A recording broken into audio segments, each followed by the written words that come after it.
Welcome once again to your weekly update from the city of New Hope, recording this on November 18th, joined by the mayor, Kathi Hemken. Welcome, Mayor. How are you today? Hi, Dave. I'm just fine. Let me tell you a little bit about the picture behind me. It's actually the full moon rising over the pond at the golf course. So that little tiny white spot you see up at the top, that's the full moon coming up. And that little tiny white spot to the left of my head is the big golf ball that's on the golf course. So Mhm. lots of little white spots, but it's really a pretty picture out there. It is a great picture, and we'll talk about the golf course in a minute because there's still a chance to get out there and golf, but a little change to the greens maybe. So hang on for that. Let's begin with community development. Talk about that property we've been following, 3840 Oregon. This is the home that was in the park. Now no longer a home. How are things progressing there? Well, it's a pile of debris. And so they haven't done the taxity finish that study yet, because that determines where they can actually take the stuff that's there. It might have to be separated, but so that will get out yet this week. So after that happens, they'll take out the driveway, and there's one tree that has to come down. I think it was because of the fire that one has to come down. So they won't get to replace the curb until the spring because they can't pour cement, it's too cold. They're afraid it'll crack. Mhm. So progress is being made, but you'll see that all going away pretty quick. I think that's all going to go away before winter. We just don't know when yet, but it won't be long. Also under community development, let's update people on the single family conversion to rental. How is that number trending in the city? Well, 23 houses have been from family owned to rental, and 15 have come back from rental to family owned. And that's mostly because of what happens when people go south for the winter. So the houses go back and forth. They don't just when we talk about single family going to rental, it's not just a continuous, it's usually the same houses that go back and forth. Very good. All right, let's move to scattered site housing. A lot to update you on here. Begin on 42nd and Nevada, a couple homes there. Tell us about those properties. Okay, the final grading has been done on those, and so now they're working on getting the lot marketed to builders, and that'll go out this winter. It's a good time for builders to bid on these houses, and now in the wintertime when they're not really, really busy. So we're trying to, coordinate when it's a good time to get good builders in. We have a lot of good builders coming in. Next property is 5410 Zealand. This property is getting some things taken out of it, it sounds like at this point. Well, that one, the survey is complete. So Public Works has turned off the water. They've removed the water main. Centerpoint Energy has cut off the power to the house. So now and the police department did some training in the house. So now, with all that stuff that we've used that house for, the demolition will start soon. I think that one will be done this winter yet. Very good. Up to 54th in Virginia, a couple properties there as well. And speaking of the builders, you've got a builder that's getting ready to go here. Well, the one at 5421 Virginia, that that lot was sold to Don A. Homes, or it will be closed on the 20th. And after that, I think they're going to start yet this year on that one. And the other property over on 5437, again, building permits there and might become a two-story home. And you were saying two stories are something that is coming up occasionally now. Well, I think we've built three. So Okay. that is going to be, they submitted the building plans, the permit for the building. And so they'll start that one as soon as those plans are okayed, and that should be done the next week or two. So they should be getting started pretty quickly on that one too. Up to 7901 50th, talking about the property there, and also a little history lesson for you here, but this is another one that's closing, correct? It is. That one's going to close on the 5th of December. So I'm going to read this so I don't get it confused. So since this is the sixth scattered site housing this year, the sixth one in 2024. Since 2014, the EDA has acquired 28 properties, and we've split them so we have 35 lots. Of those lots, two we did rehab houses on, and one is a Habitat for Humanity house. So since 2024, oh, January of 2025, we've done 7.5 million value to the city's tax base in the scattered site housing program. So it's been a really, really successful program for us. Amazing work being done right here in the community. Let's move ahead to talk about one final property, and that was up on 62nd Avenue. And you wanted to update that this was a property that was looked at, but again, the city goes into a lot of process to figure if these houses are worth the rest of the process, correct? We always want to be fiscally responsible. Sometimes the price of the house is too high. Sometimes it's not a desirable lot that the builders would like to build on. And so after doing a lot of analysis on this house, we decided not to make an offer on this house. So we don't just buy any house that comes up. We actually analyze whether or not it makes sense to buy that house and either rehab it or tear it down. So we're trying to be fiscally responsible whenever we can. Couple final notes from community development. One is the business networking group. Get your calendars out as we look ahead to December. Where is that group headed in early December? December 4th, it'll be at near Food Shelf. That's 5209 West Broadway. Now, Near just recently put in a new conference room. They got a grant from the Rotary to do that. And so we'll be in their new conference room. If you haven't been to Near lately, you should go and see what they've done. So at 8:30 in the morning, it's open to the public. Anyone can come that wants to come. They don't have to be a small business to come. But it's really kind of interesting to hear the small businesses. You get a chance to talk about your business, or if you don't have one and you're just there to listen, that's fine too. I went through Near just recently and had a tour there as well, and they changed over the whole shopping style to what they call the shopper's choice. So again, it looks like a mini grocery store in there now. So it'll be exciting to take a look at that. One other note, building permits inspections. You've got a couple more numbers for us to pass along. This is a small department. This always just amazes me. 234 inspections in the month of October. So most of those are rental inspections or building inspections, but still that's a lot of inspections, not only time going out to do them, but then the paperwork that goes with that. So thank you for that department for all they do. Let's now head over to the police department. A few updates to pass along here. Number one, the regular Meals on Wheels continue to go and put smiles on people's faces, but a lot of other activity, a lot of other meetings inside and outside. Give us a recap of some of that activity. Well, our police chief is the president of the Hennepin County Chief of Police Association. And so, of course, he has to go to all those monthly meetings. I think his term is up the end of this year. He's been a really good asset to that group, and he's always been a good asset to us. So one of our officers attended the Minnesota Crime Prevention Association Board Conference Retreat last week. One of them went to the North Memorial Car Seat Clinic that was held at the West Metro Fire Station.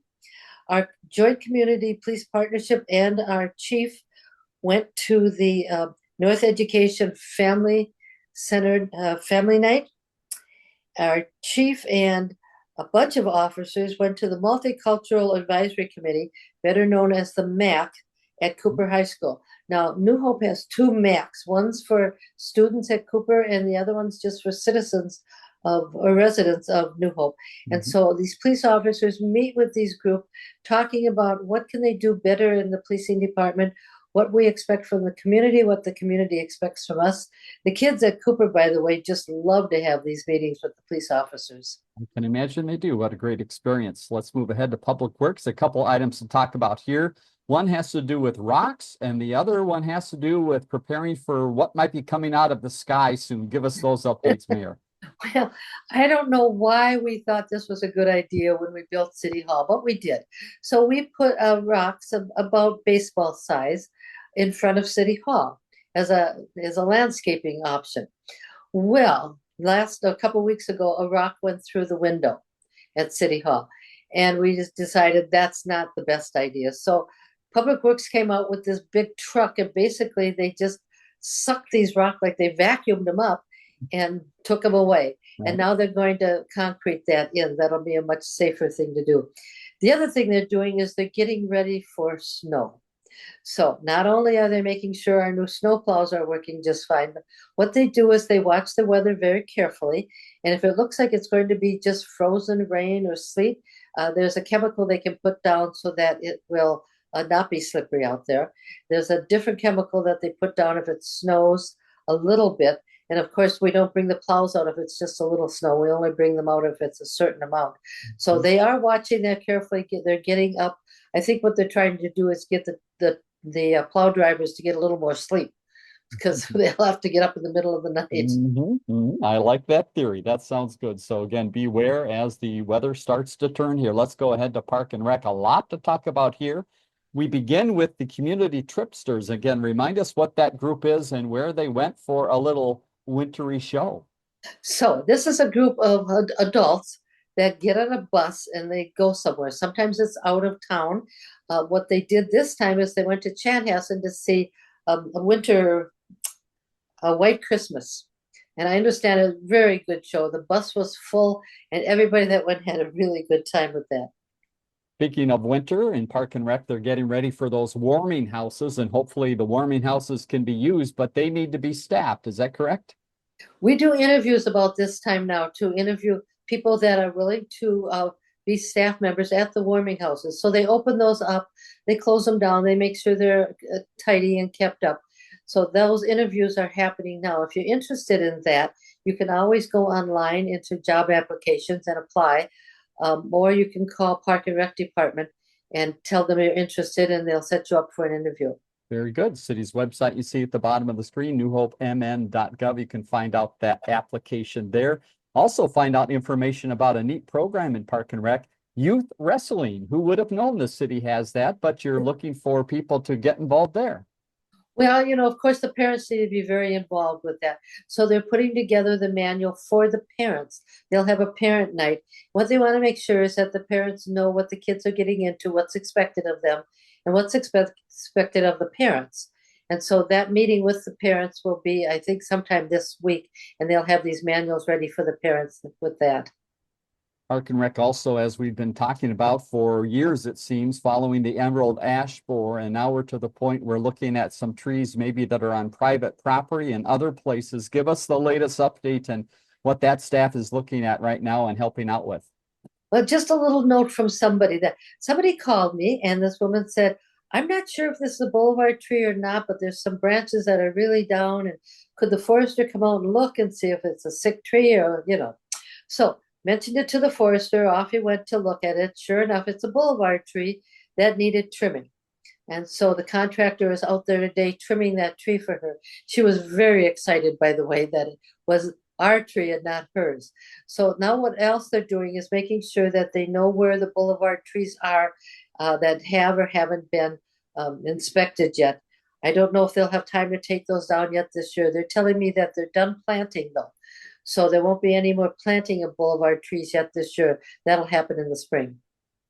And one of the notes is on forced private tree removal. So again, how does that work in the city, or where could people find out more information if they might have ash tree on their own property, but maybe having trouble getting it down?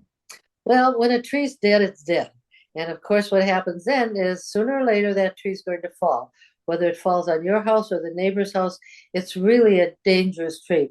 And so they call it forced removal. And so the forester will go out if you call him and help you with that. Maybe he'll help you to find a contractor that'll do it. I think there was money in Hennepin County, but I believe that money's been used. So there are other things they can do. So call the forester. They can do that by calling Park and Rec and asking for the forester. They'll give you his direct line, and he's really good, and he'll talk to you and try to help you get rid of that tree, or at least make it so it's not quite so dangerous, or tell you it's probably not going to fall down this week. But some of them are breaking, and they do look pretty dangerous, so they need to come down. I've seen some woodpeckers out at some of the ash trees in our area that seem to be very excited to get after those little bugs inside the trees. So obviously there's things happening. Let's move to the golf course where there are things happening. You see again a picture right behind the mayor there. And we talked earlier about the greens. What is happening on the greens, and why is this the time of the year that the greens change a little bit? Okay, I needed to be educated on this because I didn't know. And as you know, I live on the golf course and I play there a lot. So I was on the golf course and there was sand all over the course on the green. So of course I had to ask why that is. Well, so they put the sand down, they hope for rain, and then it did rain last week, And after it rains, then they aerate, and that's what that big machine is. What that does is goes up and down the greens and digs little holes about the size of your little finger, Mhm. lots of them. So they dig these little holes and then they kind of sweep. What they want to do is sweep that sand into the little holes. It helps to aerate the greens so they keep nice and green, I guess is the word for it. I Mhm. have to tell you though, if you're going to play there, um, you shouldn't have to take more than two putts because it's really Agreed. the ball goes anywhere it feels like going, and so this isn't going to improve your putting game at all. But the Mhm. course is still open. You can still play as long as there's no frost on the greens. They really don't want you on the greens when there's frost on there. So I know there was today's Monday. It's chilly out there. I've seen quite a few people out there playing with hats and gloves and parkas, but it's still open in there. You can still play out there if you want. And this is the time of the year as well that the clubhouse activity picks up. So some things happening inside. Tell us about some of the special events that found their home there at the golf course. Well, last Friday, they had a paint and wine party. Maybe it's wine and paint. I don't know which comes first, but apparently that was very well attended. Then on Saturday, they had a baby shower. So one of the things the crew is doing with the golf course, though, is they're mulching the leaves. So they'll blow the leaves off the green, and then they run over them with a mulcher, but they keep running over them, and they leave all that on the course because that really is a good way to fertilize. If Mhm. there's too many, they'll blow them around a little bit and then mulch them again. But pretty much they're just mulching everything they can whenever they can. I'm sure they're keeping very busy. They're also keeping busy over at the ice arena. And believe it or not, it's high school hockey season. So some games already starting there. Oh boy, this is the starting to get the really busy time. So this ice arena is the home rink for Armstrong and Cooper girls and boys teams. So they played the girls' home team there this last week. The youth hockey is there all the time, playing every day, either practicing or playing. Open skating is Friday from 6:30 to 8, and Sundays, I'm sorry, from 4 to 6. You Mhm. can rent skates there. They also have a men's adult hockey league that plays at 7:15 on Sundays. So you can come and skate till 6 and then watch the guys play in the evening. So it's starting to get really busy, and other places will start renting that ice too. And Right. of course the dance program is upstairs, and they're full swing doing whatever it is they do up there. Yeah, not too unfamiliar to see a full parking lot at the ice arena for lots of good reasons. Final note in Park and Rec is on the aquatic park. It looks like this may be the final time we might talk about them. What is the last step of the puzzle here? Well, everything's been winterized, so all the pipes, all the everything. Now what they're going to do is they'll make a list of all of the equipment at the golf course or at the ice or at the pool, and then they look at each piece of equipment to see whether or not it needs to be replaced or repaired, what needs to be done with it, what we don't need anymore, what we might need more of something, whatever that something is. So they're getting ready for the spring season. And Mhm. then after that's done, the guy who actually runs the aquatics park, he will either go work at the golf course or he'll go work at the ice arena for those few weeks that he's not doing anything. But come Mhm. February, he's out trying to recruit Yeah, lifeguards and workers again. So he has a little bit of a break, but not much. yeah, almost a year around process. Okay, let's move ahead to human resources and a lot to talk about in that area this week from the city of New Hope. The first is CSO positions. Tell us about that interviewing process. So that's community service officers, and we're looking for one. Apparently, two have applied that have passed the interview stage. So now or actually, they passed the personnel board stage. So now they will come for interviews, and we'll pick Mhm. one. We might pick two. I'm not sure what they're exactly going to do on that. Um, the personnel board also had a housing inspection person that they interviewed. So that after they do that, that'll come back to our city manager and he'll interview that person too. Three candidates for the police officer position. We interview those three first, And then those three go to the personnel board and they'll do background checks on those three. And then it'll come back to the police department for the final interview on that. So it's been really, really busy. Now, the other thing we're looking for is a maintenance worker at Public Works. So what happens with that is we always have to post it internally to see if anybody applies for that. Nobody did. So then now it goes out to the public as a job opening, and that will be open until noon on the 2nd of December. And then they'll go through that whole process again of hiring a person for that. So they've been really, really busy. Sounds like a busy department, and also a busy department is communications. Let's spend the last couple minutes here talking about some things you have seen on the website, social media, and other ways throughout the city. We just want to make sure they're on your calendar. The first is the food, toy, and clothes drives. Tell us a little bit about these annual efforts by the city and how they're going. Well, the coat drive actually is gently used coats. They go to the police department. There's a bin inside the door. Food is, anything that's packaged, not fresh, and toys unwrapped, and they'll take those at City Hall. All of that stuff goes to, the coats actually go to Salvation Army, and the toys and the food go to near or prison food shelves. Now, there's another fun thing that's happening, and that's on the 6th and 7th of December. The Eisenbergs, that's a family in New Hope that has been doing this for 18 years. They have something called Toy Fest. So you can bring an unwrapped toy or cash, always cash, if you want to their house. They will feed you. If you're interested in that at all, call City Hall and ask the person that answers the phone. She'll give you their address. So that happens. It starts at noon on the 6th, and it goes until the evening of the 7th. And the stuff they collect will all go back to either near or the Santa, what do they call, Blue Santa, or to prison the food shelves. Yeah, great event, great family doing that work here in the community. So get more information if you can. Speaking of the holiday season, let's talk about the Tri-City Santa Parade. What is that, and when and how can kids enjoy that? Oh, this is so fun. So it's Robbinsdale, Crystal, and New Hope. And what it is the police cars and the fire engines and maybe the truck, the ladder truck, EMS trucks, whatever we can find that has lights on it. And they snake through the cities. They'll start at 5 o'clock in Robbinsdale this year.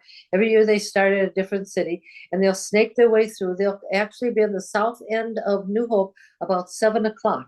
If you're interested in that, go onto the city's website and then Tri-City Santa Parade. It'll give you the route in New Hope, so you'll know kind of where they'll be. So dress warm, go stand outside and watch this group go by. The kids get a real kick out of watching them. It is a fun event, and maybe to prepare for Santa to come through, we have to do some street sweeping. So it is that time of the year. Maybe a couple reminders about the street sweeping process. That's always so hard to say. They started that on the 12th of November. So they'll be going up and down. We hire somebody to do that for us also, by the way. So we do like the little stuff that we can do. This company we hire. Just remind people, do not rake your leaves into the street. That does not help at all. And you'll probably get a fine for that. So just don't do that. We're trying to pick up as much debris as we can before it rushes into the lakes and the ponds around New Hope. Something coming up a little quicker here. In fact, on November 20th, Our Town Story Crystal. So a chance maybe for some New Hope residents to learn a little bit about their neighbor. Where does that happen? Well, that'll be at Community Connections at Crystal City, or what's it called? Crystal Community Center. Yep, on Douglas Drive. So, starts at 10:30, or 10, goes to 11:30. You can watch that. But the other part of that is they'll be doing one on New Hope.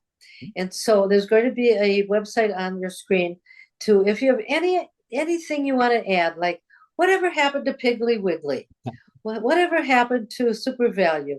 Do you remember when that shopping center wasn't there and something else was there? So anything you can add to that. They take all kinds of comments that you're not necessarily going to be on TV. Right. They'll just, unless you want to be, but they're just taking comments from people. So if you want to see what happens after those comments come to the thing on the 20th at Crystal Community Center.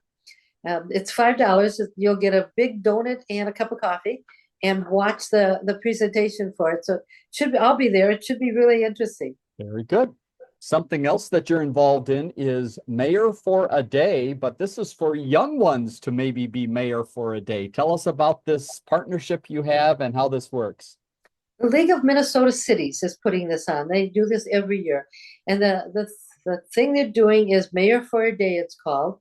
And the website is on your screen, so you can see that. They'll ask the question, if I were mayor for a day, what would I do? So this is open to all 4th, 5th, and 6th graders. It's open until the 13th of December. That's when you have to submit your entry. 125 to 300 words long. Doesn't have to be spectacular, but think about that. What would I do if I was mayor for a day? And then what happens is they'll give 3 prizes, one for each grade, $100 a piece. And the winners of the essays will be printed in the League of Minnesota Cities magazine, but also they'll let the mayors of the 3 winners know. And at least in New Hope, if we have a winner, that person will come to City Hall, and I'll even let that person sit in the mayor's chair. Fantastic. So you have until the 13th of December to get your entry in. Maybe get a chance at the gavel there on the table, right? Yep. Could be exciting. 2 final notes to pass along. One is a lot of people smiling because of that bridge across 169. It is official. It is open, and I drove across the other day. It works perfectly. It does. There's a restaurant right across the bridge called Gion's. Those poor guys have really been struggling through this. So if you have a chance, go across the bridge if you're coming from Plymouth. If you're coming from New Hope, you don't even have to cross the bridge. Give Gion's a try. They really have good food, and they certainly do need the help. And that's right there again at 36th Avenue and 169. And final note, the photo contest. We are in the phase of doing some judging here, and residents can get involved. How can they do that? Oh, go online to our website / in focus, and you'll see the pictures. They're absolutely spectacular. All of those pictures were taken in New Hope. I've been trying to find where they were taken, but they were taken in New Hope. So you can also vote when you go online, or you can come into City Hall, see the pictures on the big screen there, and vote at City Hall if you'd like to do that. So you have until like the middle of December, I believe, to vote on those. We're asking people only vote once, and there's the under 18 contest too, so you can vote in that. So do vote, or nothing else. Look at the pictures because they're fantastic. As always, a lot happening in the city of New Hope, and some of it captured on pictures. Stick with us here. We're going to have our calendar of events, tell you about some of those that we talked about, maybe a few others that you might want to get on your calendar. Mayor, thanks again for your time. Always appreciate the update. We'll talk to you again next week. Thanks, Dave. Good night.